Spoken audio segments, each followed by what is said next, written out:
Well, hello, everybody. This is Rabbi Dan Levin, and this is Essential Questions.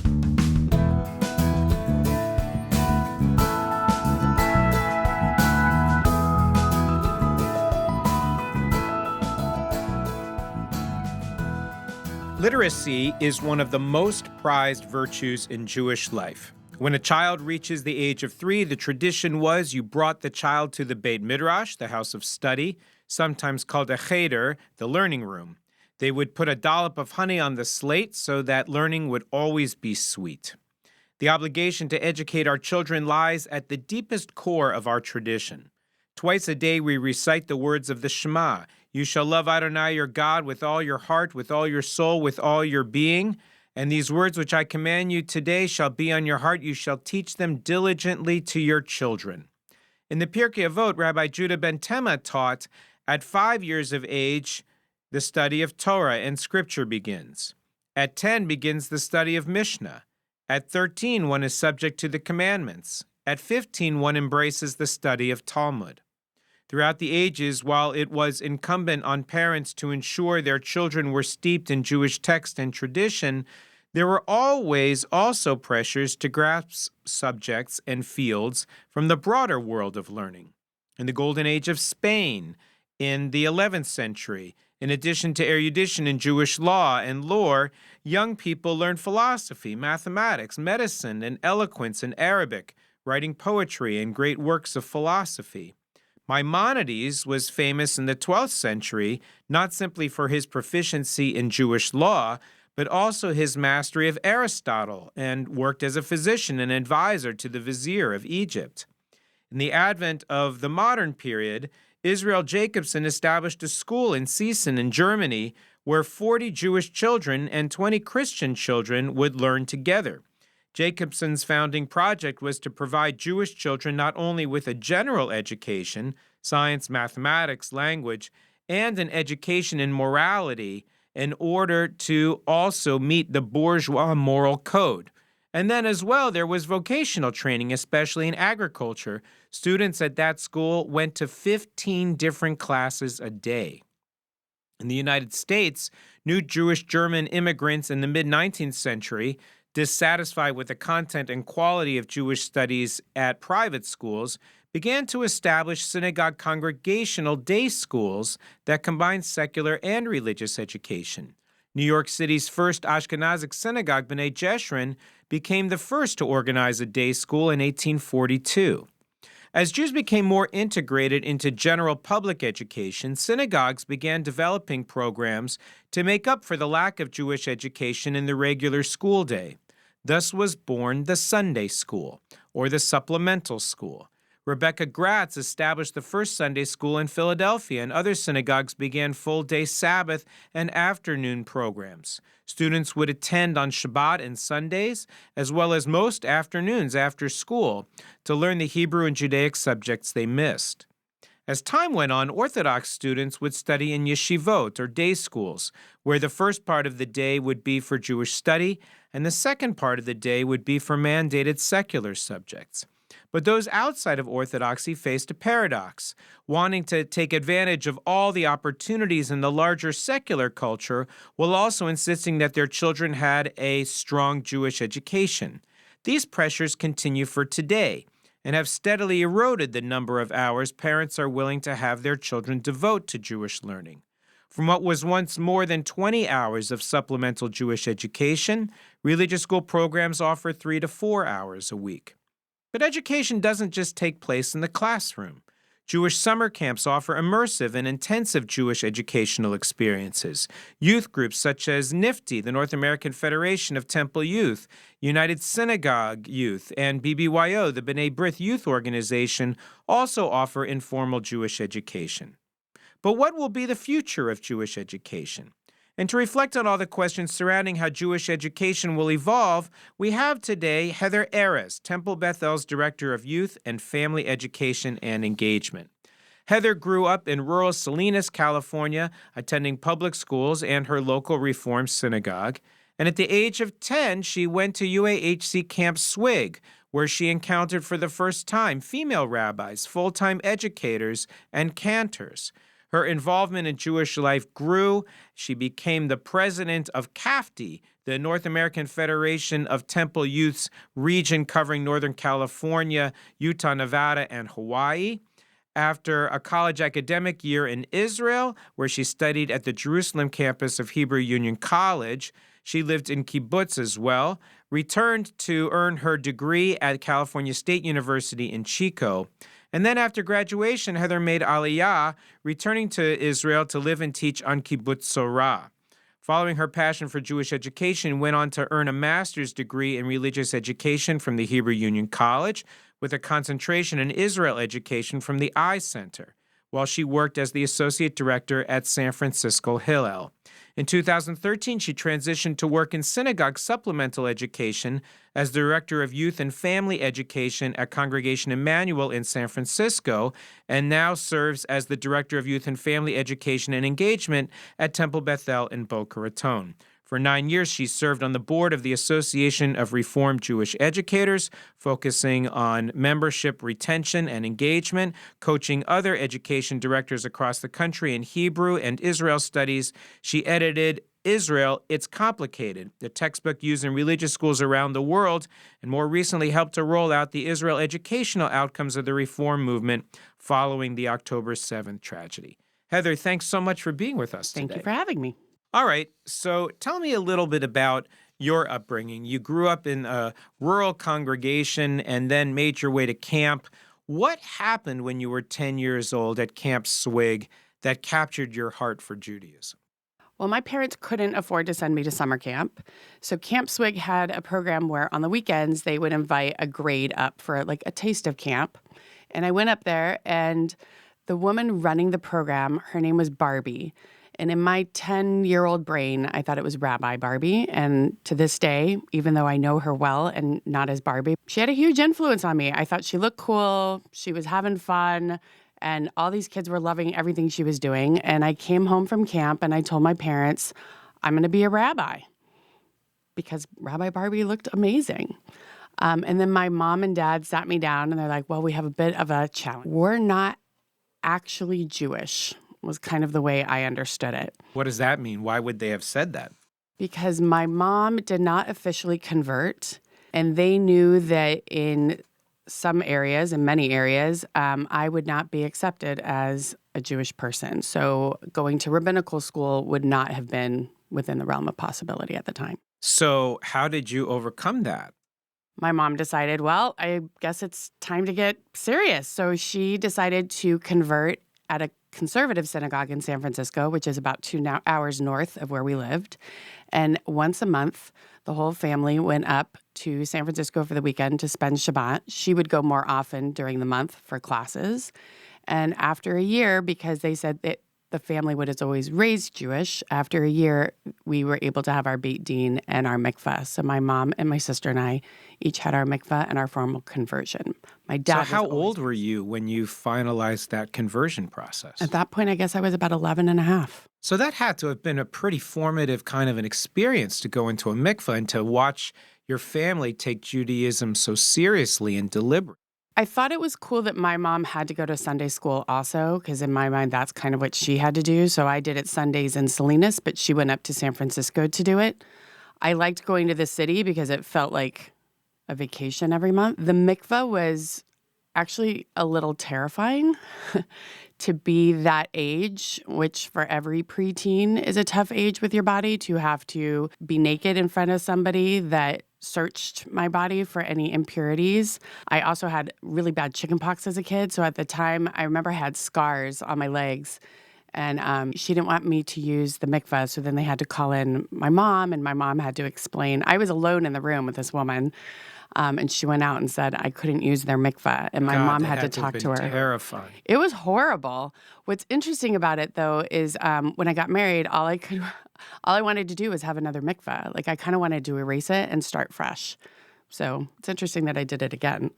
So then in high school, you became very active in youth grouping. Tell me a little bit about what it was about those experiences that were compelling to you.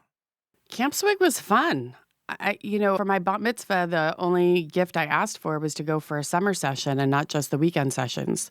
So my first summer at camp, I was 14 already, and I loved it. It was ironically a kibbutz program, so we lived out in tents, and we thought it was so fun. But I made great friends. I had never been in an immersive Jewish experience before. I had never seen so many rabbis that, they were eating in the dining hall with us and just kind of being regular people. So all of a sudden, things felt much more attainable for a longer period of time than my previous a weekend camper. And then my friends started telling me about youth group, which at my synagogue, I had 4 kids in my combined grade class. So there wasn't really a youth group kind of feel. I was one of 3 or 4 kids in my entire high school that was Jewish. Back then, they used to have HUC students that were rabbinical students or education students would come and work at camp. And one of the educational rabbi students, Rick Abrams, said to me, Heather, I think you should try Nifty. And they just kind of took me under their wing, and I went to a regular Nifty event, and then they took me to a biennial in Monterey.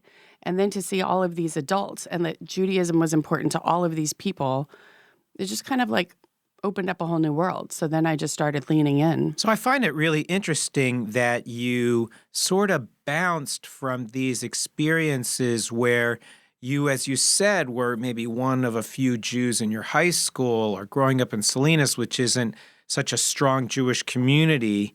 And then you're at Cal State Chico, where you were the first person to minor in Jewish studies there. Tell me a little bit about what it was like sort of being in that sort of immersive Jewish environment, like at camp where everyone was Jewish, or when you did your year in Israel where everyone was Jewish, and then to go back to environments where you were much more the minority. Being used to being the minority, that was just my life. Sticking up for Judaism and trying to explain it's not that weird to people was something I was used to since elementary school. So I knew I always wanted to be a teacher, and Chico was one of the best liberal arts schools for teachers in the state. So it seemed obvious that that's where I would want to go. And there were more Jews, not tons of Jews. Like our Hillel didn't have a building. I ran most of Hillel out of my apartment. But it already felt like a bigger world. But I went to camp all the time. Even as a college student, I was hired to wash dishes on the weekends. And so that's how I made money. And I would go down to camp. So I kind of felt like I had both of those things all of the time. So when I was introduced to the idea of living in Israel for a year of college, I was like, okay, well, this is a no. The hardest part, I think, was coming back for my junior year of college, because at that point, I knew something in me changed after spending a year in Israel. I knew that I could just be Jewish all the time, and I could also I could be a teacher and still be Jewish all the time without having to be a rabbi. For me, I had to figure out how that was going to blend. So being in Israel and working with kids when I was in college kind of opened up a whole new door. So I knew, I guess I was 19 at the time, I knew that after I graduated, which was the deal with my parents, that I was going to be going back to Israel. So that year in Israel was really, really powerful for you.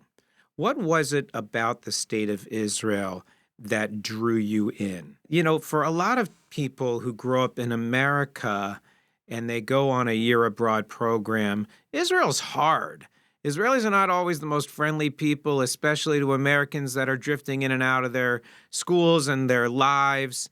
And, there is, of course, the idea of a Sabra who's a little prickly on the outside, even if they're kind of sticky, nice, sweet on the inside. What made you fall in love with the state of Israel? I think one of the home runs that the Reform movement had at the time was this program that as an American going to Israel, I was not with other Americans in a bubble at Hebrew University or Tel Aviv University. I was on a kibbutz. The kibbutz they chose to have this program on had tons of immigrants from South Africa, mainly. So they were a little bit more open. Maybe they didn't have so much Sabra in them. But I think another piece was I worked with the 2-year-olds. So I loved these kids. I had no idea what they were saying 9 times out of 10, and they had no idea what I was saying. But I loved these 2-year-olds, and these parents knew it, and they invited me into their homes. So I had a bunch of families adopt me. And then the women I worked with in the daycare, when they were all my age, they were all pre-Army or right after Army. And we became friends. And I'm still friends with these women today. And I think that for me, that was different. I don't think that the other people in my program had that sort of connection to the kibbutz. Most of them haven't gone back. I think I was just lucky, or I wanted those relationships. I'm not entirely sure. We moved around a lot when I was a kid. I think I lived in 18 or 19 houses before I got to college. So being on a kibbutz and seeing multi-generational families living in one community for me was huge. And I loved that. The other part was like the academic piece. Being at HUC, I realized how much I loved learning about Judaism. And it was different than it was when I was in Sunday school, where, it was hard to give up a Sunday morning and I couldn't go out on a Saturday night and have a sleepover and what have you. And so I resented it as a kid. And here it was fun and it was hands-on. And they weren't just telling me what happened in the Bible. We went to the place where it happened. So bringing it to reality was huge for me. But there were things like learning Jewish literature. We were reading a lot of poetry from Yehuda Amichai. And then one day, my girlfriend and I were walking in Jerusalem, and Yehuda was just walking down the street. And we were a little starstruck, and we were like, Yehuda Amichai, do you remember us? You came to our class. And he was like, I remember. This was Kineret Shirion's class. And he went and he had a conversation with us. He didn't care that we were 19 years old, America. It was just that idea of that here he is. He's like a published poet and author, like this famous Israeli, had no problem talking to just some kids that wanted to come and say hi to him. And for me, like, that's Israel. And that was that idea that you could just connect with people and learn with them. And everybody was ready to learn together and get to know other stories. And I loved that. So after your years of living and working on kibbutz, you decided to return to California and you went to go work in Hillel.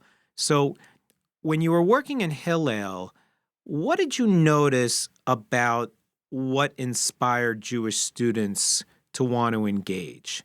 What did you need to bring to them? What did they bring with them that was kind of the special sauce that sort of led a kid to say, hey, Jewish life is going to be important to me while I'm at college? Unfortunately, I don't think most of the students coming to San Francisco Hillel were always coming because they just loved being part of a Jewish space.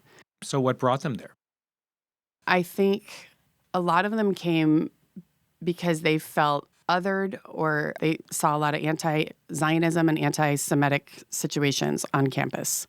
San Francisco is a tough place to be a Jewish student. At least it was in 20 years ago already. Most of the time when they came to our door because there was an incident and they were looking for like a safe space to be. Some came because they grew up Jewish and they wanted to do things. But our Hillel, we were a small Hillel. We were off campus, a couple blocks in a small house. So we a place on the campus. It wasn't like a traditional larger Hillel where you would go for Shabbat dinner. We had Shabbat dinner. We did these things, but we were all looking for the numbers. It was very small. So what did you give to those students when they needed that salve of home? The main thing was basically a safe space and a place they could talk and then kind of learn the other side, the real story that we would bring to them. Because many of the students that were at San Francisco Hillel, these weren't students that were looking for a Jewish community when they chose a college. They went because they were just looking for the college piece. The Jewish aspect was not a big part of their decision. So a lot of them, if they had B'nai Mitzvah, they hadn't done anything since B'nai Mitzvah, so they didn't know Judaism other than I had to learn prayers possibly, and it's what my grandparents did. So learning about things in a fun way that felt relevant to them was huge. Talking about Israel and bringing, this was before the internet. So bringing Israeli music, food, and culture and things like that was very attractive to them, especially because they were being told that Israel was such a horrible place.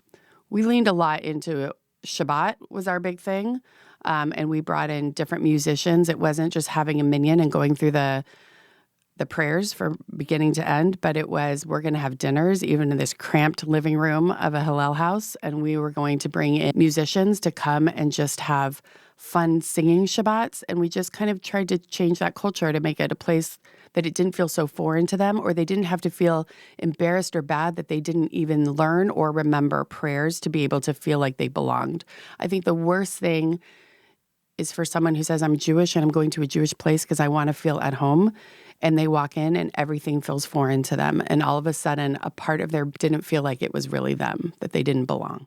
So if you gather up all of these experiences of growing up, having a conversion experience when you were just a preteen, and then, getting involved with youth grouping as a high school student and having spent a year in Israel and then moving to Israel after your college experience and then your years at Hillel, you decided to move into the synagogue setting.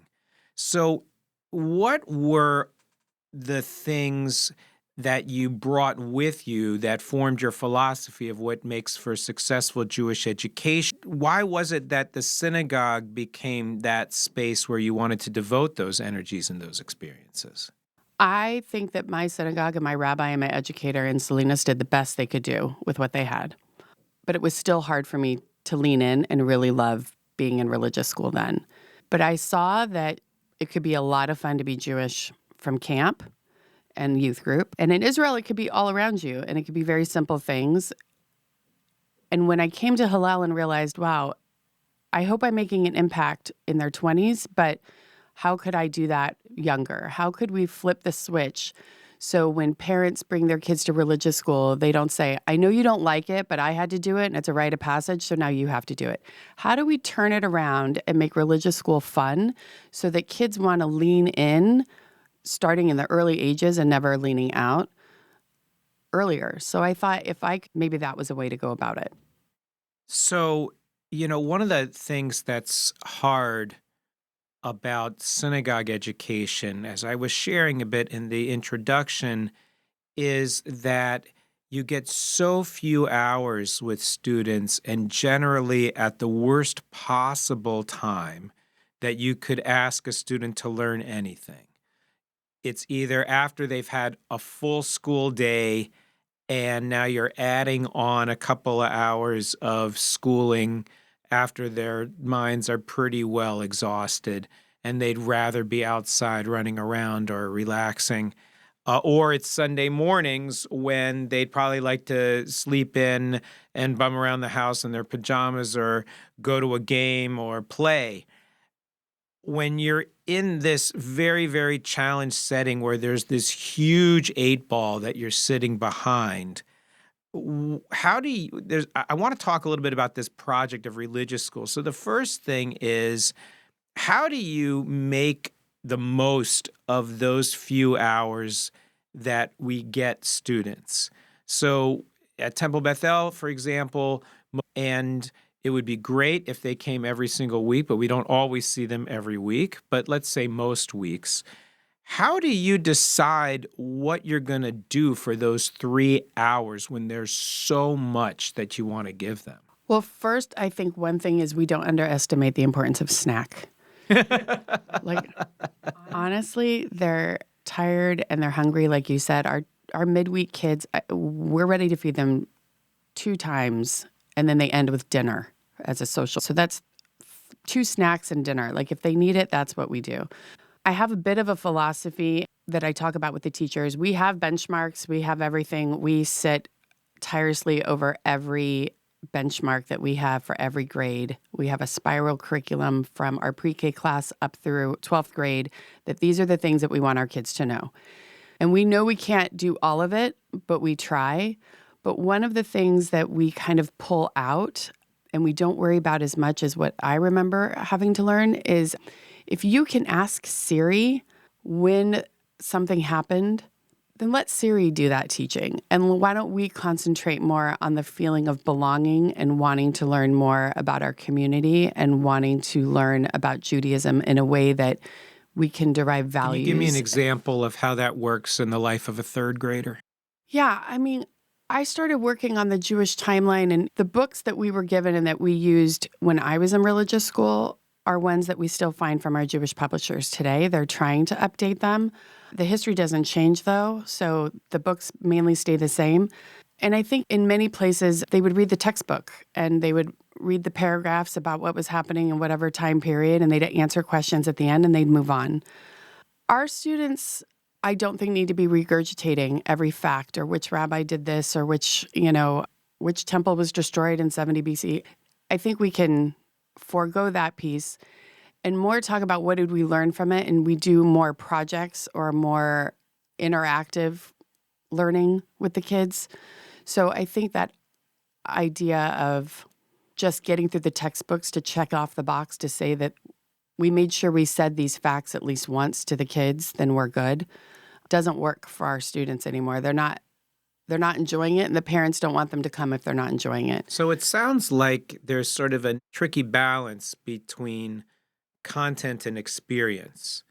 So, I used to have a philosophy where you wanted to try to create in a religious school setting enough joy and compelling experiences where students would fall in love with each other and fall in love with being in the synagogue, so that when they walked in, they felt like they owned the place, and that the experiences they had there were indelible experiences that would help in their moral and spiritual formation. And it wasn't about knowing that King David lived in the 10th century BCE and that Rabbi Akiva was a Tana, not an Amora. And at the same time, right, when you have a kid who gets in the car and the parents say, "So what did you learn today?" And the kid says, "Nothing," right, which is obviously not true. But then you have parents who are calling, "What are you doing all day with my kid?"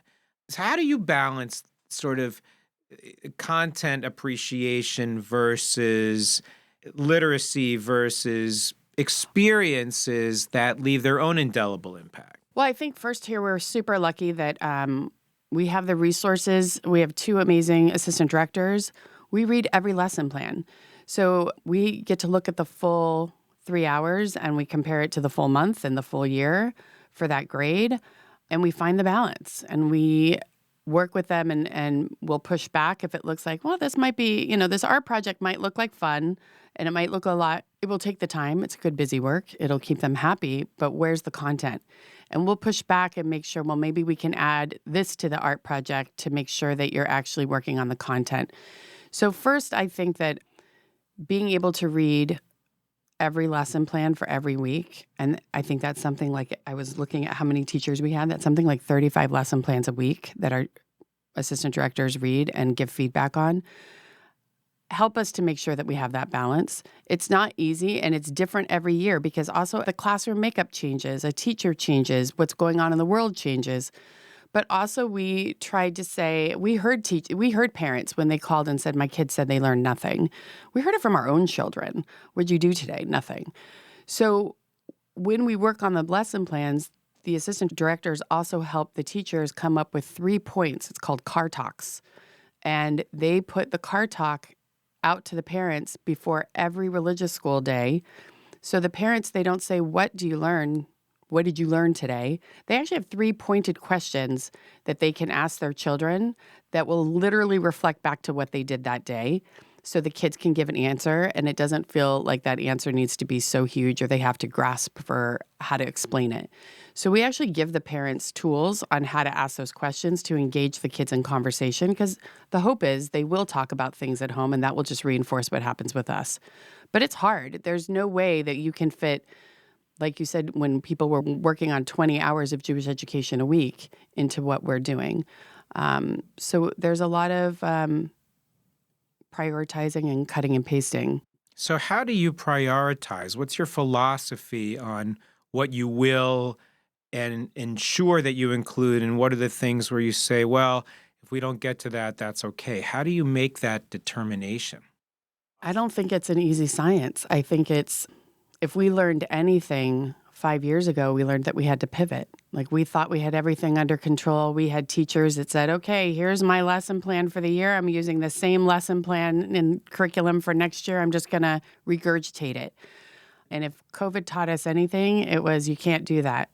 And then when we figured out how to pivot and react to what kids and families' needs were during COVID, which, by the way, was not a lot about the Jewish timeline. It was, how is your Jewish family here to support you during this difficult time where all of a sudden your world feels unsafe to you?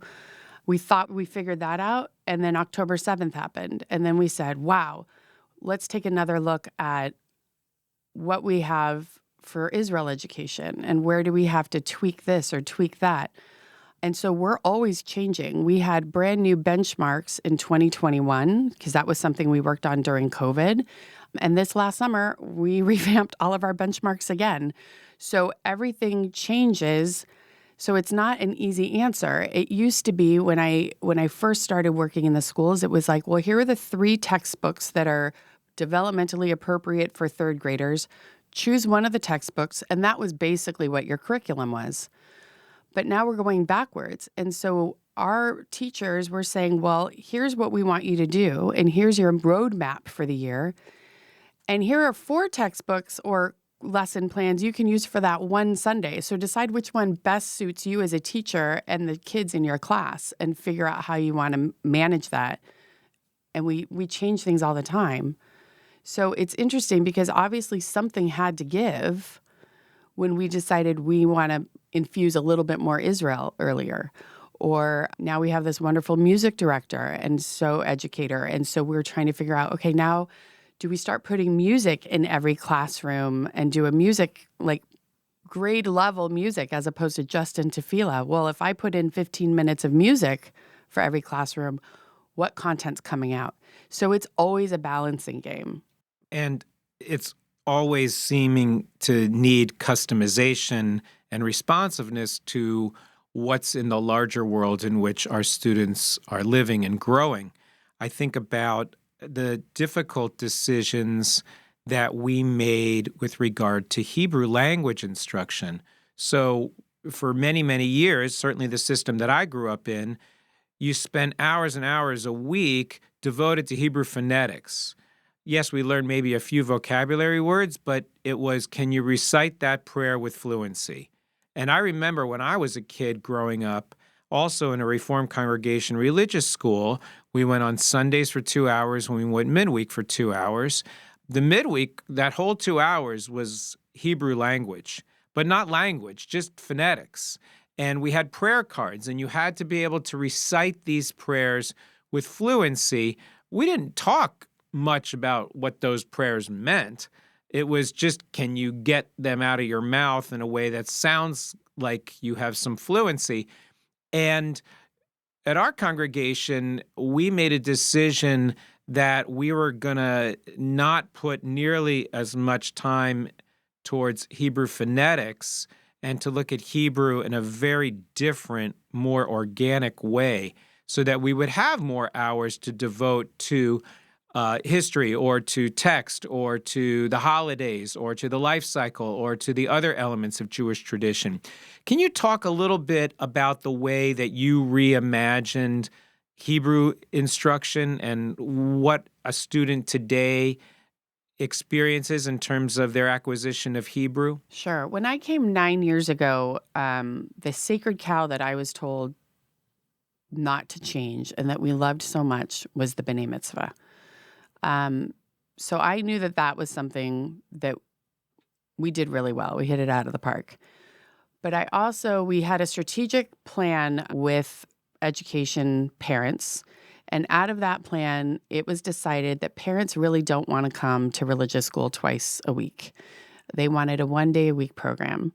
So in order to have a 1-day-a-week program, how were we going to reach all of these other benchmarks that we had? And there was a new philosophy coming out based on research at other synagogue schools called Onward Hebrew. And it was the idea of challenging the way that we had always learned and had studied Hebrew since the school started, like you talked about, 1842 or something, the first religious school. And the idea of teaching kids the letters, not that they retained them, but we taught them, we gave them a coloring space or a coloring page or a book, and we said, this is the letter Resh. It makes an sound. And here are 3 words that are in Hebrew that are The next week, we gave them the letter Bet. And we said, here's the letter Bet, color it in, make it look pretty. And here are 3 words that start with Bet. But there was no way to kind of ground that. And there was no reason after you were done coloring it in or repeating after the teacher, there was nothing that you were doing with that information. So first we decided, how can we put more emphasis on the tefillah program here, on the prayer service that we do with the religious school students? If they heard the prayers more often, we know that parents are busy, kids are busy, and they're not coming to services on Friday nights. Ironically, I grew up and my parents made me go to services every Friday night. So my prayers were definitely in my head because I heard it every single Friday night. We didn't have tefillah in religious school. I just heard it on Friday nights. So kind of that same idea that if we're doing that on Sunday mornings and the kids hear it week after week, they're going to learn it. They're going to figure that out. But they didn't have to be tested. They didn't have to regurgitate it for us. And so what we did is we kind of flipped it and we said, well, what if we worked on the why? Why are you having a bar bat mitzvah? Why is learning Hebrew important? Why is it important to have a universal language for the Jews? And figure out the philosophy of it and help them figure out how they'll feel part of the prayer community when they do come to services and high holidays by introducing them to prayer in a fun way on Sundays or on Tuesdays when they're in religious school. They get to learn the prayers, but they also don't see it as something that is so far off or something that is associated with a test or something that they had to pass or fail on. And so it actually sped up the process when we got to COVID because we saw that all of these kids just missed a year of real Hebrew instruction the way we had traditionally taught it, which was coming on midweek and doing an hour and a half of rote over and over memorization, the same way that you learned it and the same way that I learned it. And we decided, well, if they have the prayers because they're hearing it in tefillah, could we not show them the letters and how to sound out the letters and the sounds of the vowels in the letters later so that they could read it and kind of put all the pieces together? And we just kind of flipped it. Our benchmarks haven't changed. The kids are still doing the same things in the B'nai Mitzvah that they've always done. As a matter of fact, they're doing a little bit more. But we took also something that I was a new phenomenon for me when I came here was how many rote rabbis there are. How many kids have B'nai Mitzvah in the South Florida who are not part of synagogues. And by talking to tutors who did this without ever having kids in religious school, how long did it take them to teach them how to do and how to learn their prayers, together with the curriculum and the background and the foundation that our children have? And we decided the one-on-one learning was a better way to reach our children and to make the process more learner-focused. But there's also an immersive Hebrew program that they experience where they have a certain period of their day where they are in an immersive Hebrew environment with a Hebrew teacher. Can you talk a little bit about how students learn in that kind of a setting? Yes. So Onward Hebrew has 4 different pillars. One is the tefillah, which we lean heavily into, that is taught by a cantor and a rabbi, and we go over the tefillah with the directors every week. We know what we're working on. It might focus on 2 lines of a prayer as opposed to how we used to do it, that you went through every prayer just very quickly to try to fit it in 20 minutes. So the kids walk out really knowing those prayers well by the end of the year. We have something called Jewish Life Vocabulary. So helping kids understand when we say different phrases or words in Judaism, that is just part of our overall culture. The third piece is what you're talking about is Hebrew through movement, bringing a native Israeli speaker, a native Hebrew speaker, most of them are Israeli, that come into the classrooms. And it's fun. It's kind of like a very well thought out, intentioned Simon Says session. The teacher works with the kids on commands, colors, body parts, and basic Hebrew language that the kids don't have to say and regurgitate or answer, but it's usually commands. So the teacher will say, everybody stand up, everybody walk to the door, everybody bend your knees, where are your knees, and she plays games with them. so that the kids learn all these different pieces. Later, as they get older, the roots of the words that they use in the Hebrew through movement connect with the roots of the words of the prayers. And then we're able to talk to the kids, or they'll hear words in the prayers and like, wait, we just did that in Hebrew through movement. And it kind of connects everything as it grows. So it is not by chance that it happens. It's actually very well thought out. And then the fourth piece of it is this one-on-one tutoring piece. And what we're finding is that when majority of our behavior issues would happen in religious school, it tended to happen during Hebrew time. That if a child did not grasp on what the teacher was teaching, they acted out. If a child was bored because the teacher was catching up kids that either were absent or didn't understand what they were doing, then those kids would act out. And we really found that discipline issues, all of that plummeted once we got a new system in town and stopped doing the traditional Hebrew school classes. So the engagement piece, having the kids feel like they're invested in what's happening, obviously is kind of what you're aiming for. One of the things that I lament is that Judaism is not really for kids. Mm-hmm.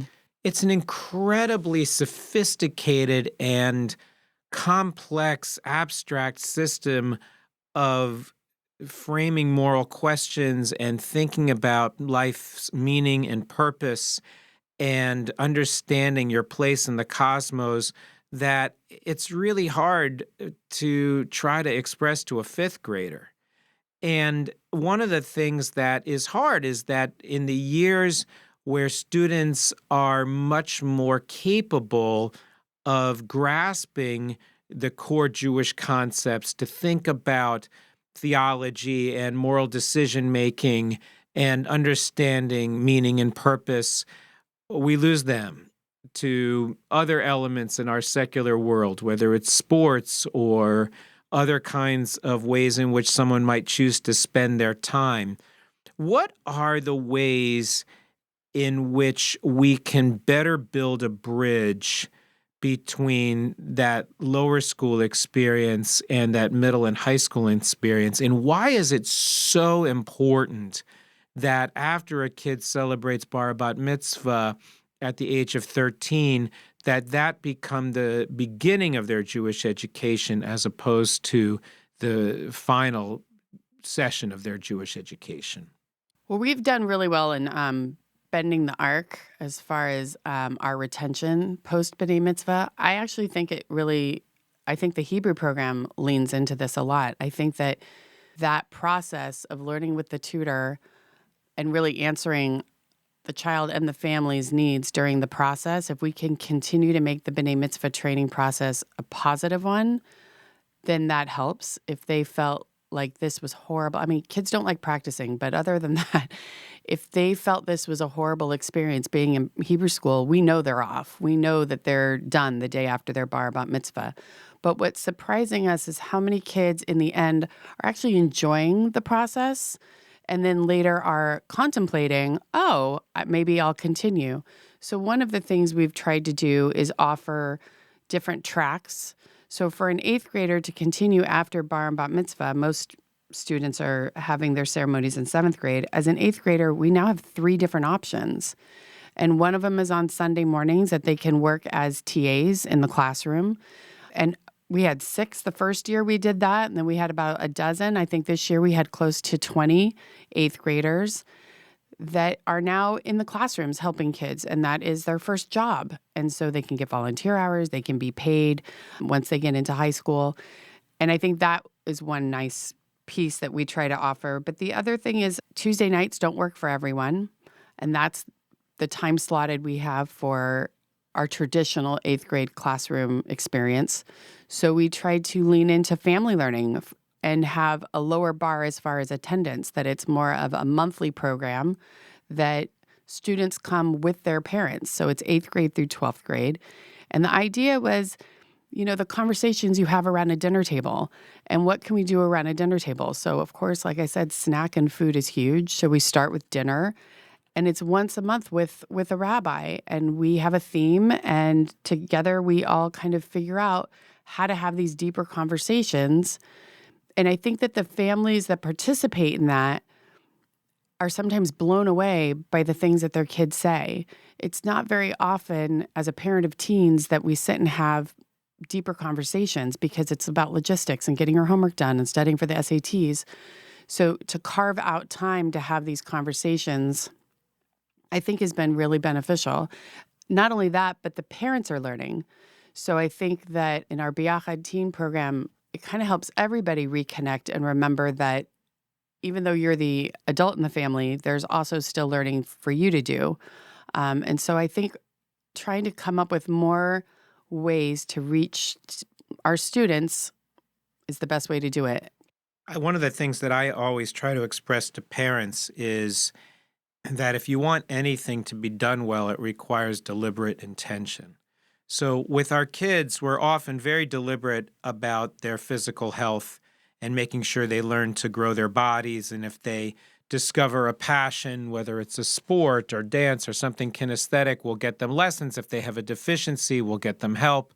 And the same thing goes with their intellectual development. We want them to attend the best schools and to learn as best as is possible for them. And if they have an interest or a passion, we'll get them enrichment. If they have a deficiency, we'll get them a tutor or support. And then I'll say to parents, so what are you doing about your kids' moral and spiritual development? How are you ensuring they have an ethic? How are you ensuring that they understand a moral framework, that they have a spiritual sensitivity? And they kind of look at me like, well, doesn't that just happen? And the answer is no, of course it doesn't just happen. You have to be just as deliberate about helping a child grow their spiritual and moral core as you are about any of the other things that you're trying to develop in your child or in yourself. And I think that when you offer multiple pathways that can be inspiring and intriguing and interesting, the read down to that is, wow, I didn't know how much I needed this. I didn't know how much this was going to matter.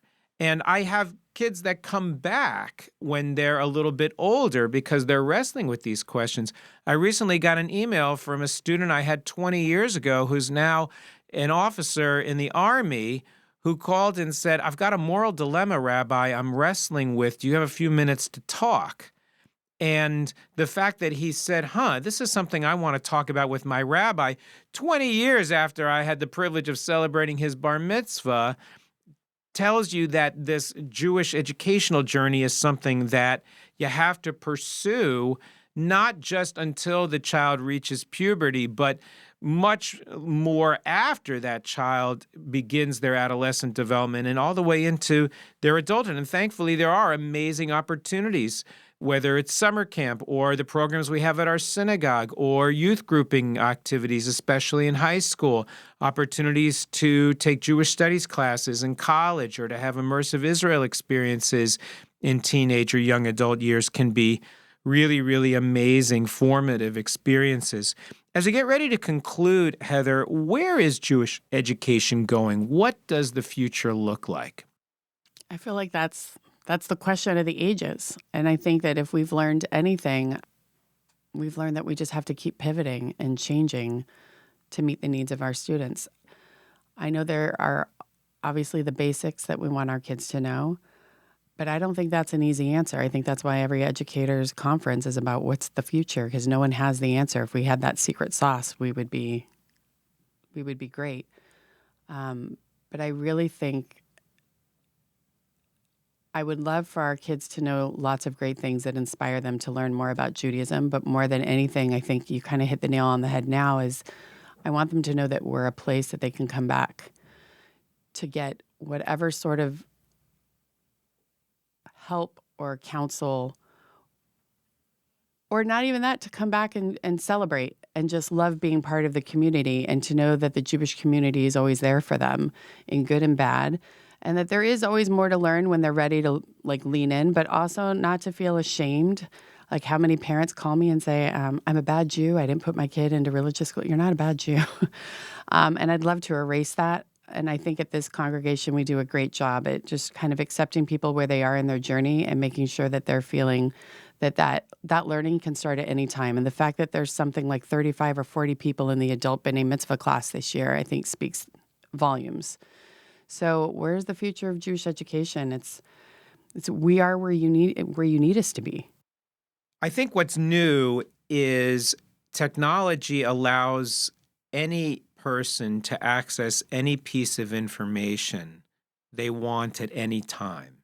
And what they need religious school teachers and educators and rabbis to do for them is to show them how to use that knowledge, to show them how to think through a question, to show them how to wrestle with a moral ambiguity or an ethical dilemma, so that they're able to apply the wisdom that their tradition provides them with the world in which they live in ways that make sense and are compelling and useful and real. And part of what I love about where Jewish education is going is not about thinking about facts, but it's thinking about process. And what I'm hopeful as Jewish education evolves is that we will continue to help young people engage in that unfolding process of what has always been the story of the Jewish people, answering the question, what do I do now in the situation in which I find myself, guided by the admonitions of the Holy One and the wisdom of our tradition. And Heather, it's great to get a chance to partner with you in helping children realize that dream. Thank you for having me. The Essential Questions podcast has been made possible by the Temple Beth El Jewish Ideas Incubator, committed to creativity and innovation in modern Jewish life. Many thanks to our production team. You can find this podcast on Apple Music, Spotify, and the Podbean app, as well as on Temple Beth El's website, tbeboca.org/essentialquestions. Share this podcast with your friends. Rate us on Apple Podcast or Spotify to spread the word. And we want to know, what are your essential questions? Let us know by emailing us at eq@tbeboca.org. I'm Rabbi Dan Levin, and thanks for listening to the Essential Questions podcast.